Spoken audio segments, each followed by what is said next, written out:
शतकांवर्षांपूर्वी अनेक ऋषीमुनी साधुसंत ध्यानधारणेसाठी शांत अरण्याची किंवा वनांची निवड करायचे, जिथे बसून ते शांत चित्तेने ध्यानधारणा करून तप करायला बसायचे, ज्याला आपण तपोवन असे संबोधतो.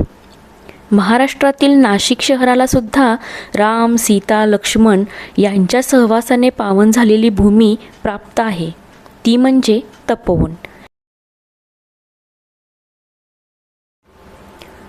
जिथे गोदावरी आणि कपिला या 2 नद्यांचा संगम झालेला असून तिथेच रावणाची बहीण शूर्पणखेचे नाक लक्ष्मण यांनी कापले होते आणि म्हणूनच या शहराला कदाचित नासिक म्हणजेच नाशिक असे नाव पडले असावे.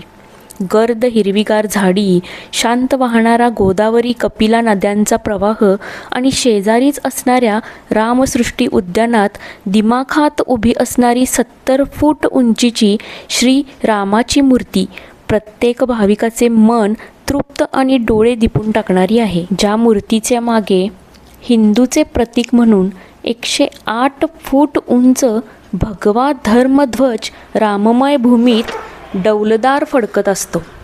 अशा या रामायणातील अनेक गोष्टींना उजाळा देणाऱ्या आणि एकमेव अशा असणाऱ्या लक्ष्मण मंदिराला भेट देण्यासाठी तपोवनला जायला नक्कीच विसरू नका.